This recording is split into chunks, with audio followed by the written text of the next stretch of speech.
Welcome aboard our Battleships podcast. This is a podcast analyzing anime relationships, whether they be canon or one the fans enjoy. Please be aware that our battleships are equipped with state-of-the-art weapons designed to leave no ships behind. If there is a ship that you hold dear to your heart, there's a possibility we don't. We are not aiming our cannons at you personally and mean no harm by sharing our opinions with you. We are simply anime fans talking about ships we either love or hate. This is not an informative podcast, so don't take anything we say as gospel. Keep in mind, our sails are painted in the blood of many spoils of war, displaying everything beginning to end. If you haven't seen the anime, we will reveal many of the exciting details to you, so you have been alerted. Again, this is your spoiler warning. Thank you for listening. I will now hand the wheel over to our captains.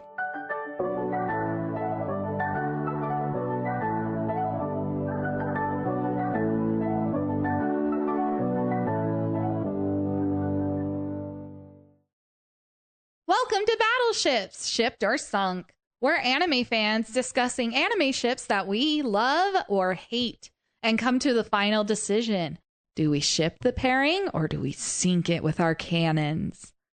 My name is Kaylee, and I'm the asexual that somehow came up with this romance podcast. And I hush it, you two bisexuals. Never. We will never let you live it down. You. Speaking of bisexuals, I'm joined by two today, so let them introduce themselves. Hello, I'm Zephra, and our opinions may cost us an arm and a leg. Oh, you're so funny. Oh, so mean. True, though. It is true, though. Could please make it my left arm, please? I want to be able to write something after all is said and done. All right. I'm Juno, and I'm honestly really looking forward to this podcast because I'm a hopeless romantic. Oh, yeah, she is. Leave me alone. Oh, if only we can have the guys we fantasize over. Oh my gosh. Maybe then I wouldn't be ace. Okay, let's move on. No, I think you'd still be partial ace. You'll find yourself a nice ace guy. Yeah, I would. Anyway, moving back to our lovely agenda here. We got to roll for our ships, guys. So just for you listeners out there, this is a list of romance questions that we carefully came up with, and we will be rolling a D100 to determine the question. So let's go ahead and let's start with our roll. Woo! The anticipation. The anticipation of the lovely dice. ASMR here. 69. Oh, you're not funny. Fuck you, I got it. Just kidding. That would actually be really freaking funny. No, I got number 55. 55. 55. So, looking at our lovely list, the question is, what is one of your favorite love confessions? Oh. Now, this question, we primarily tie it to anime. However, if you have one that is also from a video game or an animation that is not from Japan, you're welcome to throw it in here. But what is your favorite love confessions? For me, I am thinking of any anime, Dao Zu Shi or Grandmaster of Demonic Cultivation. No. There's actually two of the same type. Oh, no. It's the one Just where... one. Well, technically there's one. two. They do it in Oh, come on. Just let her have the blurting two. it out Okay. in a tense of stress or just in the high spur of the moment, they blurt out their thing. First with Jinji Schwan to Yun Lee. where he just blurts it out, gets embarrassed, and runs away. That's the best part is he runs away after he does it. And in front of a bunch of other people, too. Yeah. So you just, like, watch him run away. And wasn't this during a hunt? Yeah, or it was from the something? big hunt. The hunt thing that was like specifically for him or something. Yeah. So it's just one of those where he's like, I love you. Oh God, I gotta get away now. Bye. And then I swear Wei Shin would have ran, but instead of running away, he would have ran too. But you know, Jingon Yao had to have the string around his throat. But he blurts out. He doesn't say I love you. He blurts out, I want to be with you. I want to sleep with you every day. Every day means every day. The best part is like the faces of everyone after that. My face when I watched and read it. My gosh. Actually, I didn't watch it. I read the manga, but still, I nearly threw my phone across the room. Jingon Yao's face when he blurts it out in the manga. He had so many regrets keeping Wei Wuxian restrained. He was like, what have I done? Why did I pick this guy to hold as a hostage? Oh yes, But there's a little bit more of a genuine confession a little bit later. But it's in the spur of the moment, panic blurting out at the most awkward or worst times possible that it's hilarious. Yeah. Oh my God. And then later they talk about it or get that figured out. But in the spur of the moment, awkward moments, it's just, oh my gosh. But it will be remembered as a really funny one. Oh yes, it will always be remembered and go down in history. Yep, legendary. Yep. I don't think I've read any other confession that's been like that one. No, it's the most memorable for sure. Well, mine's a bit more pure, but but when Miyano goes to Sasaki after like debating his feelings for months, this poor guy was so patient, but their moment like in the park and just like how genuine it was, saying that he likes him and just the soft affection and then the kiss, like it was just so beautiful. Like I loved that confession. Remind me again, what anime? Sasaki and Miyano. Wait, is that the manga one? Yeah, Or the Fujoshi or the Fudanshi tries to get the friend in, or gets all flustered because the friend is like, "Oh, these are interesting." Yeah, starts asking for recommendations, and he's like, That is such a cute anime, and I love that. Like, I haven't gotten to that point, but that just sounds so cute. I love utterly it. precious. It's one of my favorites because it's so emotional and it's just like a long time coming at that point. Like it was like, Yeah. oh, they're finally together. They're finally on the same page. Oh, That relief. Oh, yes. I'll need to watch it because I It's a loved really the good little one. bit that I saw, but I didn't finish it. Okay, well, I haven't finished this anime, so don't come at me if I get something wrong. But my love story, and that confession was very weird, but I thought it ended so cute because Takio had just gotten after his friend because he thought the friend did something to piss off or upset or break the heart of the girl he liked, which was Yamato. That's her name. Yamato. And then he hides under the bed, or he hides under the bed while Tsunagawa, that's the friend, Tsunagawa lets Yamato in the house to chat with her, and he's like, so do you like her? And she's like, yes, I like him. Can you say that again? I really like him a little bit louder. And again, just that repetitive, like, I need you to say it louder so that the people hiding under the bed can hear you. Because that's true. Because she thought he rejected her because he thought she liked his friend. And so it was just like there was lots of miscommunication there. Oh, it's so sweet. But when it finally comes, like, she likes him, not his friend. I mean, it's just like, oh my goodness, so cute. Oh. And of course, his third wheeling friend is there for the whole thing. I peg him as ace, and you can't convince me otherwise, because I feel like that's me whenever I see some of my friends and their, significant others. I'm just sitting there. I can 100% see it, because he talks about how his friend has gotten a lot of love confessions, and he's like, gross. like, not interested. He's like, I would rather not. And I'm just like, wow. He is slaying girls left and right, and he's like, bye. Bye. I'm out of here.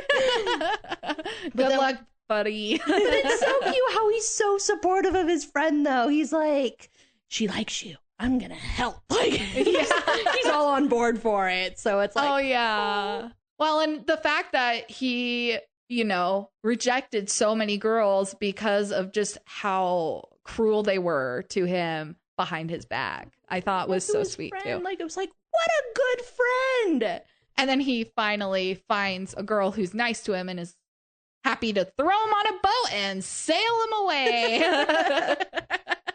Yeah, isn't he like reading a book at the end of the scene as they're like hearts and roses like around them, and he's just like, all right, my work here is done.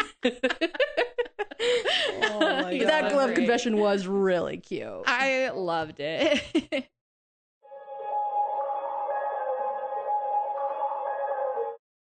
Alrighty, fellow shippers, it's time we've been waiting for. We need to talk about Ed and Winry from Fullmetal Alchemist. And their love confession's whack too, but we'll get to that.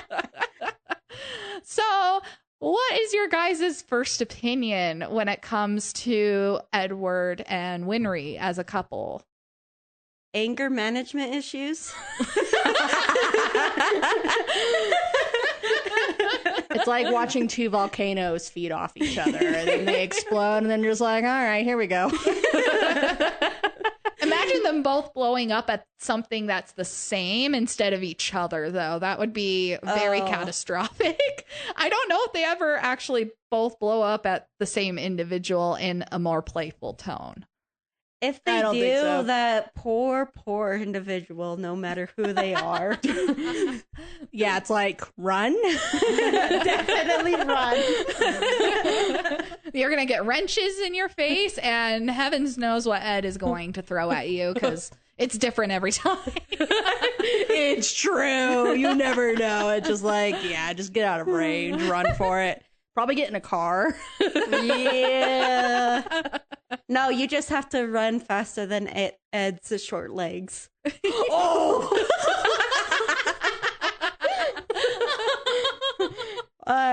Don't call me little! Oh. Well, I'm dying here. So when it comes to Edward and Winry, I see them side by side, and there is something that I do notice that's actually very different than a lot of couples.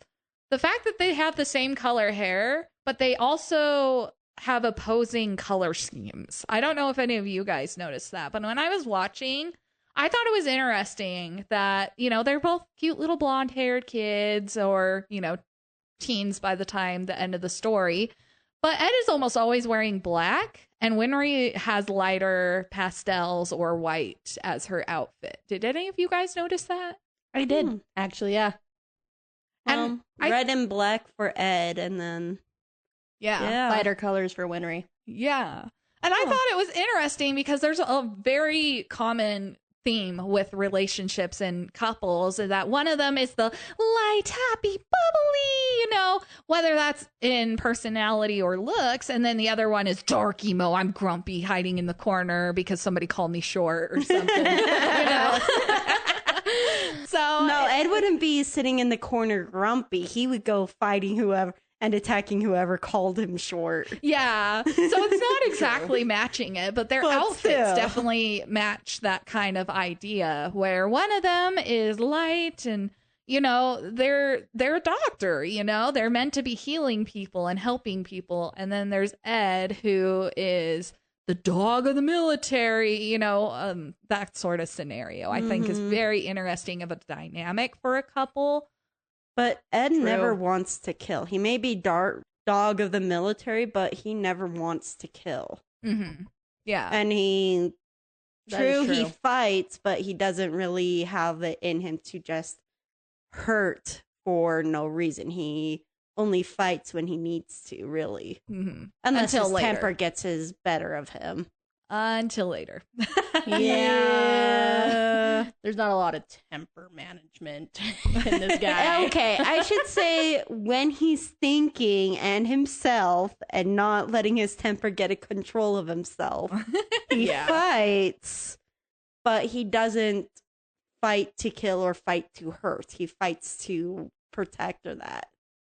True. Really, really true. Absolutely. Protect what is important to him and get what he wants on his journey. And it's kind of interesting to see their growth throughout the story, too. Right? Yeah, especially since they're childhood friends. Mm-hmm. Mm-hmm. Because them as children, they're bickering all the time and bantering and, you know, being little kids that are like, I would totally marry you. No, you're too short. Fuck you. I don't want to marry you. You know, little kids sort of scenario to a more adult, like, you make me worry about you. Gosh dang it. Here's a wrench in the face. Oh, he got so many wrenches in the face. Oh, yeah. But, like... Wrench in the face. He's out cold as she's fixing his arm. That's usually how it goes. It's like she knocks him out before she even does anything. Because even at one point, like, Ed said, like, good grief, you are one uncharming gearhead. Their nicknames for each other. Oh my goodness, I love it. Especially when they're younger, like how often he uses that nickname. Like, no. Oh yeah. But it's great. I love that too, because it shows the affection that you wouldn't just call a random auto mail mechanic a gearhead. So it shows the level of closeness that they have too, and I love that. Yeah, I mean, there is that really close bond. Even though they fight a lot, there is that trust and that closeness between them, 'cause especially since, you know, they grew up together. And... Well, there are even some moments where when it comes down to it, he does understand. He knows her and can be sincere and be there. Man, in Brotherhood, when she found out who really killed her parents, she was so filled with hurt and rage, and he was able to step out, be there for her, and talk her down. And even after talking her down, he still stayed and protected her, reminding her of who she really is. Mm-hmm. That she's not the kind of person who is capable of hurting. She's a healer. She's a healer. She's a helper. She does auto mail, but she's still a doctor and healer. Well, you also got to think about that time where she delivered that baby. I mean, come on. Yeah. Oh yeah. Oh my goodness. I would lose my freaking marbles. No thanks.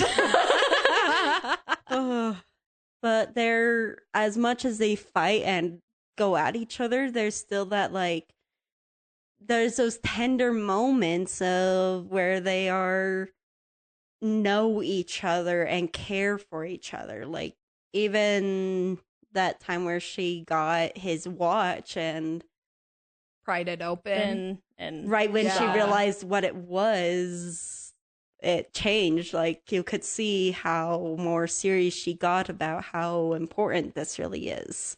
Yeah, when she talked to him about it. I mean, yeah, there's a split moment where he kind of loses his cool, where he drops her because he's carrying her after her legs gave out. Yeah. In the delivery. And she's like, I can't stand up. So he's carrying her, which is really sweet. But then, of course, he drops her after she tells him, like, I pried your watch open and I saw what was in there. And he was very happy, upset. He was upset about that. But then, like, it takes him a moment, but he does, like, confide in her. Like, they sit together and he talks to her about it, like, to let himself never forget.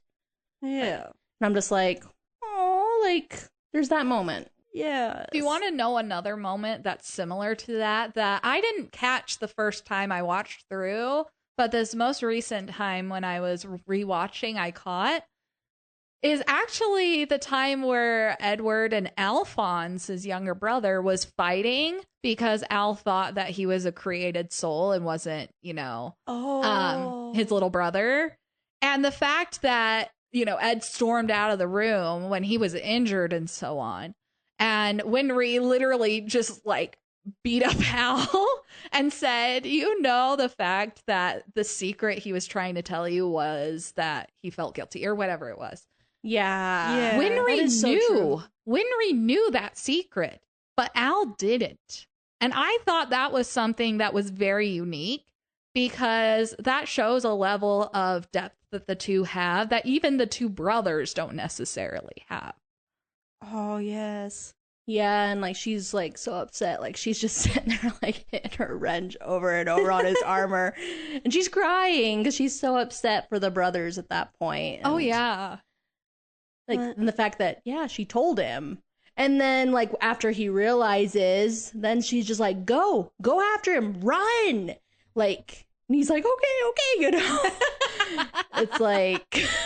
But it's not just that, like, add their trust between each other. Like, yeah, they worry or fight or do, but, like, it really shows the amount of trust they have in each other when later she decided to work with Scar to get her out of the hostage situation with the military. Like, Edward trusted her instincts. He trusted that she will do or will be okay, trusted with that she knows what she's doing when she went to talk or made the plans with Scar. That's actually another really great point, I think. Because I didn't think of that. She really trusts Ed on countless times. She hates seeing him go when he's walking away off to a fight. She hates seeing that, but she still trusts him to come back, and yeah, he's gonna get beaten the shit out of, but he will always come back to her. And then that's one way I see it, is that if she really thought he would not survive or make it, she would not let him go. Man, she's too much of a hothead. Takes him back into the house with one of her mighty wrenches. But yeah, the amount of trust and how close they are. But then you have the fun butting heads and wrench throwing. Yeah, and when, like, or even just her just, like, punching him or something because he made snide remark about her work, or like after she goes, like, at that one episode where she has to go and get parts to fix his arm, but then he gets in another fight and damages the arm even worse. Yeah. So she comes back, and then like the fire that comes off her when she realizes it's even worse, and Ed's just like, oh shit. He's like, not even a second before, like, I got your soul down. brother, as he puts it. Yeah. But honestly, that scene where they're fighting Scar and he catapults himself in front of Winry and protects her, like, becomes a shield. Like, even Scar stops. He saw that. And it was just like, oh my gosh, like, just how protective he was in that moment, and just like that fire in his eyes as he's shielding Winry behind him, and then, like, after his brother chases after Scar and everything, like, he even takes off his coat and wraps her in it and leaves her in it, like, because she needed that. And just like, I'm pretty sure if he didn't have to, he would not have left to chase Scar. He would have stayed with her.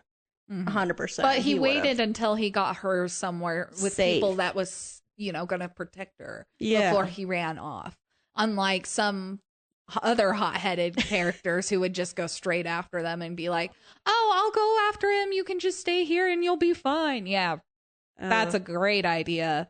Good job, dudes. Yeah, he did not leave her until he was sure she'd be okay. Is my memory correct on that? He never actually hit her. He calls her names for sure, but he never laid a hand on her. I don't think he ever Like did. that. No. I don't think he Even in ever a did it. joking, not even in a joking, fun manner like they do. He has given her hugs and like put a But, hand like- on her arm, but no, I don't think it was ever an aggressive type of situation. Even fun like she does, where she hits him in a fun, joking manner. He never did that to her, and we know he's a good fighter, so we know he lets her do that. Mhm. He lets her let her. Oh my he gosh. lets her take her anger out. Like, On he him. knows she doesn't really mean it, and she's just venting. That's actually a But really he good point. lets I didn't her. think about. He could easily dodge or like avoid those hits, but he does not fight back on her. The most he does is call her names, but Yell at her and stuff. oh my gosh. yeah. Like, I just realizing that, and I'm like, am I remembering correctly? Because that's Yeah, like a huge thing, I feel like. I don't think I have written on here a single time where he got physical back at her, whether in a joking way or well, not. the most feasical he ever does is drop her, but That is Like- true. But that's more of a shock response than Yeah. let me go ahead and just smack you because you smacked me kind of scenario. or smack you for calling me short, like he does with all the other people who call him short. That is true. He does boink quite a few people on the head for that. He boinks or attacks people who call him short, and yet he would get vocal, but I don't think he actually ever went after her when she called him short. Nope. He has a soft spot. A bagel soft spot that he tries to hide. Especially like in the beginning episode, like where he's on the phone with her and needs her to come to Central to repair his automail because he's in the hospital. There's that, then the guy walks by and goes, oh, I'm making a call to your girlfriend, and he like splurts blood. And he's like, no! And then like again, he makes the joke again in the hospital room and he like freaks out. Or in the north when Winry comes up to replace his automail because of the cold. Yeah. And then like she gets close to him and he's like staring at her and he's like, and then he gets all flustered and then he like launches off the bed and goes rolling. It's like, dude. Oh my goodness. Wasn't there was one time when waiting. instead of like confronting like with his emotions, instead he just started listing off all the elements or whatever? Yeah, that's the same moment. So I was hoping we were going to talk about this scene because Oh my it's God. probably my favorite. In the fact that I actually also wanted to talk about their first aha, I like this dude moment, or the aha, it's in a way the precursor to the love confession, right? Realizing Yeah. that you yourself are in love, because there's two very significant moments in Fullmetal Alchemist that both say that about each other, right? There's Winry when she's on the train heading back home. What episode was it? It was right after Scar and Winry had that first confrontation. She was heading home after that, this whole big battle, and seeing Ed jump in front of her to be that, meat shield. And she realizes auto meal shield. Okay, let's move on. Metal shield. But it was one of those, while she was riding away and Ed and Al were waving to her, she realizes, am I falling for him? And that's just like such a cute moment. And then for Ed, I think it was that moment where he was getting super flustered up in the north, realizing that, oh my goodness, maybe Risa, who just talked to him not that long ago about liking her, realizes that, yeah, I'm getting a little flustered because she's right here and her face is like 2 feet away from me. And, But yeah, the there was- expression he had though. I don't remember what episode or much details. The most I remember is Like, Ed is turning away and walking, and she's looking at him and is like, has he always been that tall or that broad? His Like, shoulders broad. Yeah. Has he always broad. been that broad? Like, she started to see how hot he is. I think that was about the hospital time. Yeah. Like, that's like the realization starts for her there. And then, so the first thought of maybe, and then it really hits her on the train. Like, oh my gosh, these aren't just passing thoughts. Like, am I really falling for him? Mm-hmm. And then even Ed, you know, becoming aware of it. Like, And oh yeah, my like gosh. splurting blood and rolling away and screaming and It's great. It's so great. but I like the build up. I like how you can see that the relationship changes with time, like the slow like realization that those feelings are changing from childhood friend to something more. Oh yeah. When the first time we see them together, at least in Brotherhood, the first time we see them together, we get a wrench to the head, her laughing and happy to see him, but yeah, a wrench to the head. And then realizing her work is destroyed and then Freak out, caring more about her automail than what happened to Ed. she's just like, you were careless again. How could you do this to my automail? It's like after how many times he's broken it, you would think she'd get a little bit more used to seeing him come in with it being That's worse and her worse. baby. His automail is their baby. Yeah, so she's just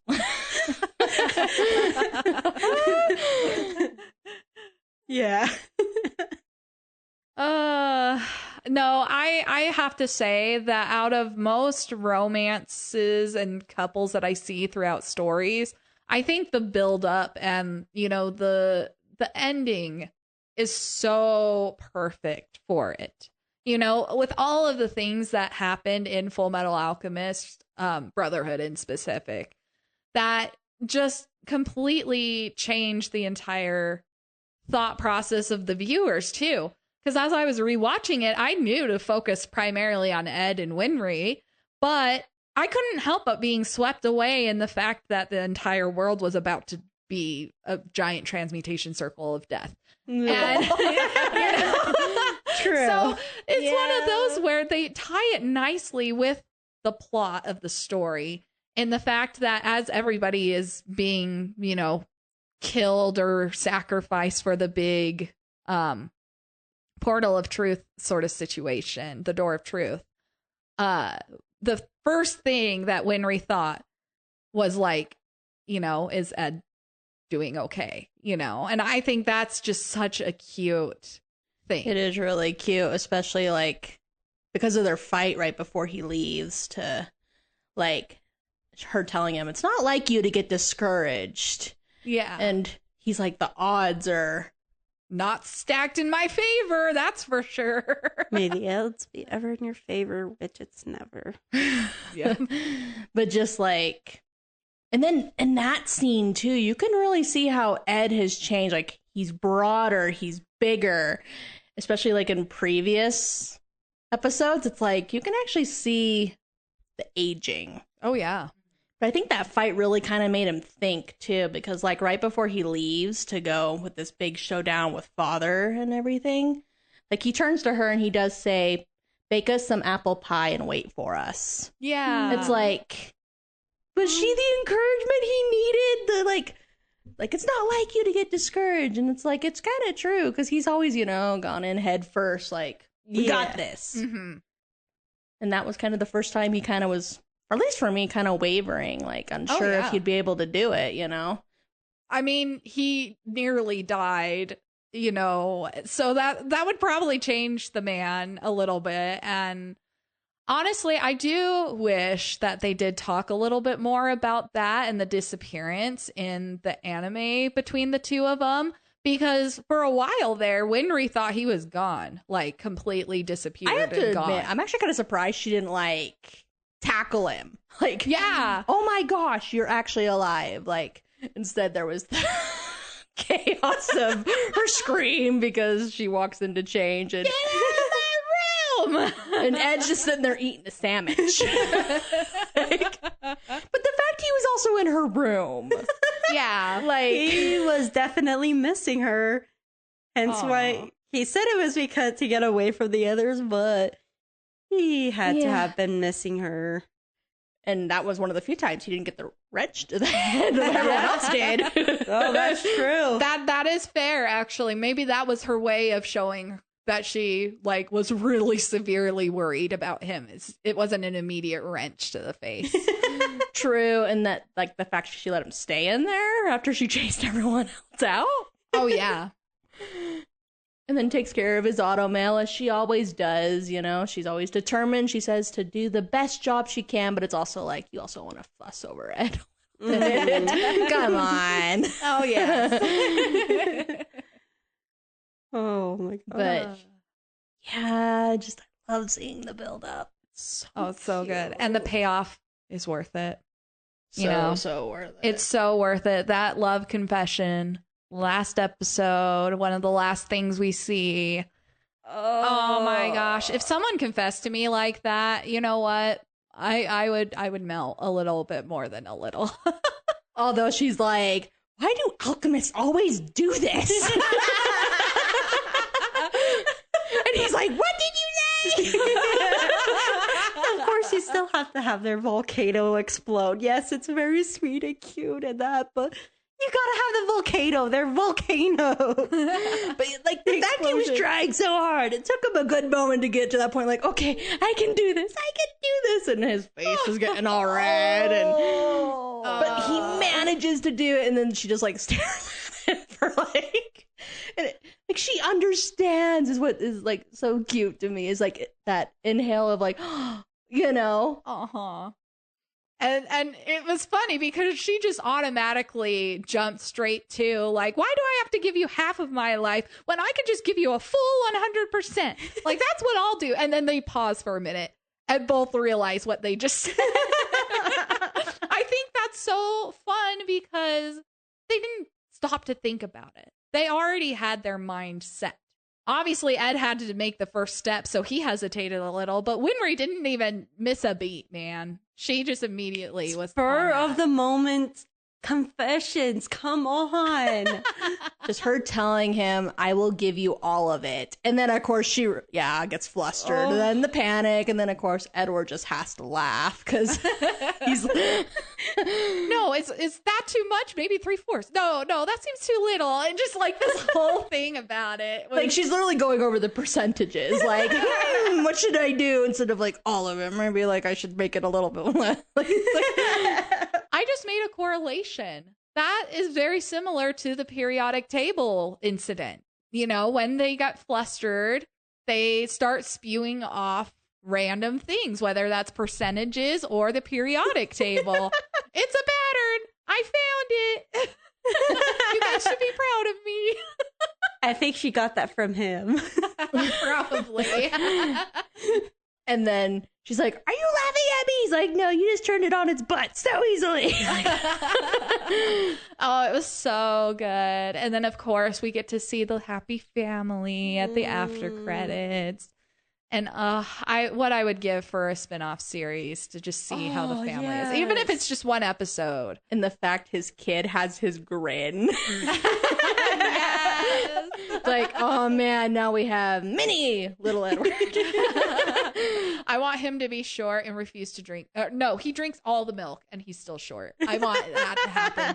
I want that to be the future, please. I can imagine Edward's face, like as he's like, this kid. He likes milk, but he's not growing. I would be very surprised if their kids are not volcanoes themselves. With 100%. They're just like their parents. Yeah, no, they're spunky little children. I bet so. They have to be. Like, come on. We need at least one little ending of episode of that. Like, oh my gosh, that would be so cute. Goodness, Edward and Winry have met their matches. Like if when they're getting trouble, oh yeah, the tempers in that family. It would be so fun to see though. Oh my gosh. the ways they would tackle it too. I feel they would tackle that problem in vastly different ways, and it would be so amusing to see it. Oh, I love it. Just childhood friends, and they end up as a family. But the only thing is, I don't remember what the kids' eye colors were. I wish I remembered. One of the kids has their eyes closed.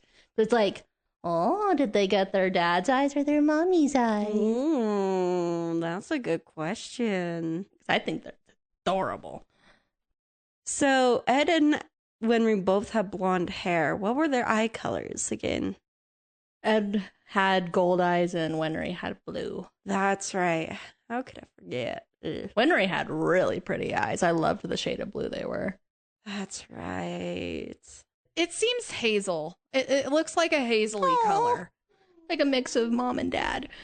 But that's what I love. I love like that just that one picture shows their development. Like, oh yes. Like they got together, they got married, and they had a kids together. I mean, just that one photo says so much. Well, and it has more than just them four too. You know, it doesn't just have Ed, Winry, and the two kids. It also has, you know, Al and May and a couple other familiar faces too, showing just like the camaraderie and the fact that all of this scenario doesn't break them apart. And I think that's cute too. They're still together, and even after many years, they're like still coming together, and they probably still had a lot of shit to do or a lot of fighting through the years, but it didn't break them apart. Oh yeah, no. If anything, stronger in the end. True. Absolutely. What doesn't kill you make you stronger, and Ed had plenty of things trying to kill him. That's so true. The anxiety this poor girl went through Poor because bro. he kept coming back all beat up and was like, hey, and she's just like, you broke the automail and you're being just But he always comes back. That's the most important thing. Oh yeah. Even all beaten up and missing an arm and a leg. And I bet that meant a lot to Winry too, because, you know, she, I think, even admits once, or if not more than that, in the series that there's not much she can do. You know, she's not an alchemist. She can't go and fight, but, you know, she helps in many other ways too. And what she can. Supports him and his brother's journey and getting their bodies back and fixes his automail every time. Even if she's angry, she's never once not done it. She's true. She's not able to physically be there to fight, but they know that they always have a home to come back to. They always have someone waiting for them, that they are not alone. Man, Ed, there. If he really wanted to, if he didn't care, he could have just gotten another auto mechanic, because like we learned in some episodes is that there are better automail engineers. So he could have definitely gone, but he always waits to go back home to get fixed. Or drags Winry. Or he doesn't even go to a very... True. He definitely has the money. He could have easily gotten just a simple, basic work job so that he at least has an arm or a leg to get home. But no, he would not let anyone fix his arm or leg until he gets... And it would only let Winry fix. And plus, she'd probably beat him to a pulp if you let another engineer... There's also probably that little fear too of like, oh shit, what if I went to someone else? It probably never even crossed his mind to go to someone else. He's in a hospital multiple times, and obviously people in the hospital could have at least done a little something to make him more comfortable with his extended limbs, but nope, he waits for her. Also, at the very end, when somebody asks or talks to Edward about his arm and leg and the fact that he has his arm back but not his leg, and whether that's, you know, a disappointment to him, he immediately admits, nah, like, I'm chill with it because, you know, Winry will appreciate having something to work on still. And I just think that's also super sweet, because his first thought is, yeah, it'd be probably nice to have it back, but I'd rather have her Wait, continue what to if help. he purposefully made it so his leg didn't come back? I don't think he did. Ah. That would have But been cute, though. That it was something that But- he wasn't willing to sacrifice something else Ugh. to fix. So, I don't know. But she'll be able to take care of his leg forever. Forever and ever. He's stuck with her for the rest of his life anyways. That 100%, man. Yeah. He's got it all in the palm of his not automail hand anymore. I almost said automail hand. They say great minds think alike or opposites attract, but sometimes similarities attract as well. Oh, yeah. Same attracts. Yeah, opposites attract, but same attracts as well. Oh, yeah. Yeah, and in this case, it's like, oh man, now that they're married, imagine the temper. Oh, I mean, that one person, like both of them. Don't piss them off, man. That's It'll one end family in you do hell. not want to mess with. And Alphonse will say that. He will be like, Oh my gosh. Because I mean, even he was like, yeah, brother's hard to take care of sometimes. Alrighty. Well, do we want to talk about a couple of tropes that we saw? Because I love talking about my tropes and whether I love them or hate them. And I have a list, guys. Let's hear it. Well, obviously, we've already brought up this first trope. It's childhood romance. Childhood friend romance, the development between just being cute little kids in love, not really, and then being able to actually develop it into a relationship, I think.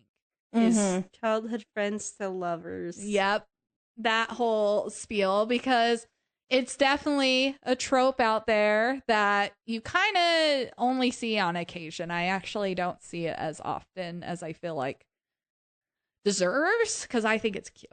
I think there's a bond there that grows through your life if you know them since childhood. So, yeah. What about you, Juno? Was there any that you saw?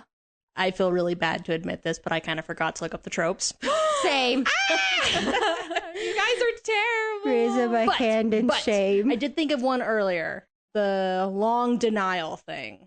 At least with Edward. Like, that's what trope, like, where one of the persons, like, in the relationship, like, Winry was more welcoming to it. Edward, on the other hand, was more in denial. Like, no, it's not happening, no. Especially, like, again, splurting blood, rolling on the floor, screaming, running away. I mean, come on. So at least there's that, again. But Winry didn't have that reaction, at least when it came to Edward. It was just that, like, am I falling for him? Like, the slow, but hers was a lot more accepting and versus her counterpart. I have to agree. So at least I got that one. Oh, man, there is that color scheme trope that you mentioned before. Yep, the light and dark personalities and or looks. It's a very common theme. But we love it. I have a couple with specific examples that I give it kind to of me. want you guys to think about and give me your opinions. So obviously, there's a lot of scenes with the after action patch up kind of thing, after battle or something, one person helps the other, whether that's putting a band-aid on them or fixing the auto mail. And it's more of a ship tease moment, which basically means, ooh, look at this. They're so cute, aren't they? And you totally want to ship these two because look at how friendly they are to each other. They're taking care of each They're other. taking care They're of getting each in other. the personal space. So, what is your guys' opinion on that kind of trope? One where Definitely, because I mean, again, with the denial thing, like Edward would get flustered when Ray got close. Like, she didn't react as much as he did. I mean, she'd blush sometimes when he got little in her space. But him, on the other hand, it was just like, Oh, but yeah, definitely. that is a cute trope of, like, kind of similar to what I said before, is that after the fights, he would always wait for her to fix him up, bandage him up, Yep. fix up his automail, but fix him up, or go to her to fix him up. Yeah. Most of the time, he'd go to her unless he could not travel due to injuries. Mm-hmm. Yeah, like that time she went to the hospital and saw that he was injured, and then she was like yelling at him and pulling on his cheek, like, "How dare you! I just fixed this, and now I'm fixing it again." Yep. But also sad because she's worried that her automail failed on him because she forgot that screw. Yep. True. The first time she went to the hospital was that scenario, and just seeing the, oh my gosh, I'm the one that caused him the pain, and then he's like, oh, it's no issue, you know, it was all me or something, and she's like, oh, you're not mad. If my arm didn't break on me at that moment, I would have kept fighting and gotten even more hurt. Yep. Yeah, it's not your fault. It's a good thing that my arm broke at that time. Yep. Oh yeah. Another one that I saw, and I actually didn't bring my full list. I'm sad. I only brought my cutting down list. But another one is, you know, being angry because you're worried. That one is more on Winry's part in regards to Ed, when she gets upset at him because she is just flat out worried for his safety.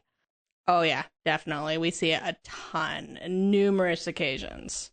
Well, where else is she gonna put all of that exploding volcano? She can't go out in the field. She doesn't know how to fight. So where else is she gonna put that aggressive energy? But do you guys enjoy that as a trope overall? Not just in Fullmetal Alchemist, but in other stories too. Because I think it could be very cute, and it could also be very bad or toxic of a trait. I think for most times that I see it, it's, for the most part, I find it cute and I like it. But when other characters use it badly or toxic, it's like, stop giving this trope a bad reputation. I mean, overall, like Zephyra, I like it. Like, just because they're so worried, they explode because they don't know how else to express it sometimes. But at the same time, it can become frustrating if it's done too much. Oh, yeah. And to me, it's like, okay, then obviously there needs to be some communication here. Yeah. Like, they need to talk it out, because obviously you are going to make your partner's head explode with anxiety. So maybe there should be a change here. Oh, yeah. It can be very cute, but also it can border too bad. But at least in Edward and Winry's case, I get it. Like, because, you know, he keeps showing up with his automail broken and, you know, beat up. So I can understand, but hopefully I am hoping with time, especially after they got married, that it got better. Yeah. Well, Ed, for the longest time, and this takes place, the whole Brotherhood takes place over years, not just, they play it in a way so it doesn't seem that, but like it takes place over a few years. And it is mentioned how the only time they really come home is because they are beat up and they need fixing. That is true. I do remember them frustration. If that's a constant thing where they very rarely just call or show up just to visit, that would build up, like, as that keeps happening, of course she's going to have more of that build up, and it'll be harder to... Because, yeah, I do actually remember even Winry's grandmother saying, like, they should come home more often just to have dinner with them versus coming home the way they do all the time and calling. I mean, I get it. So I'm like, all right, Ed, Alphonse, you guys need to be a little better. Alphonse is in pieces. Edward's arm is broken, or leg needs adjusting. And, of course, Ed can't fix Alphonse until he's fixed. And it's like, if you only see your family or someone you really care about when they come home because they are in literal pieces and just being up. It's like, Yeah, of course I would want to throw a wrench at them for being so reckless. When Okay. they're barely, 15? Yeah, I can see it now. I can understand Winry's frustration with it. Because, I mean, I do remember seeing that Edward was about 15, 16 when the story begins. But by the end of it, he's 18. Yeah, they're just kids fighting. And almost every fight, like every other fight, it's close to death. Man, he always comes back. But seriously, He's cutting the edge a little bit. not just a little bit, like he keeps walking right on the cliff's edge Yes, very true. and He poking likes the to bear. gamble. He likes to gamble with death. He keeps poking the bear. No, he keeps poking Mustang. Yeah. Now for the big moment of truth. Captains, what is your vote on today's couple? Do we ship it or sink it? The obvious answer is we ship it. We let it go. Let it sail the seas. I have to agree. Out of a million ships out there, this is probably one of the ones that I will support for the rest of my life. Even if at first I didn't actually ship these two. Yeah, no. The first time I watched it, I only saw them as siblings until like the last few episodes kind of scenario. So it's one of the, or okay, maybe not the last few, but probably with the whole stuff in the north is probably when I started saying past it. I'm as naive, maybe in denial as Ed was throughout the entire story. All right, I can see that, yeah. Man, first time I watched it, I was too young and innocent to realize what shipping was. But if I had the same mindset, hell yeah, I ship them. Well, I was threatened with death if I didn't watch it. Yeah. Yep. Because my friends found out I hadn't seen it, so they were like, you need to watch it. Or I was again threatened with death. You went And- how many years of watching and into anime before you actually watched it? What the hell? How many times do I need to apologize? But I did. I mean, it was under threat of death, but I did. But Took her I long shipped them enough. right away, admittingly. Just because I was just like, oh, look at these two going at each other. You're a crybaby. Gearhead or Alchemist freak. It was like, all right. That was like, what, in episode 2? It was just like, yeah, these two fiery tempers are going to end up together. So good. Yeah. So sweet. I think that just about wraps up us talking about Edward, Elric, and Winry Rockbell from Fullmetal Alchemist. And I think we can sufficiently say that we ship this couple off into the beautiful sea of loveliness and whatever. No, romance. The lovely sea of romance. The lovely sea of romance. Are we going to put them on a swan boat? Go have fun. Go With that being said, thank you for listening to this episode. If you enjoyed listening to us talk about your favorite ships, leave us a review on whatever platform you listen to. You are also welcome to send any couple recommendations or questions for our Roll for Ships to our email. Our email is battleshipspod@gmail.com. Thank you for listening, and we will see you guys next time.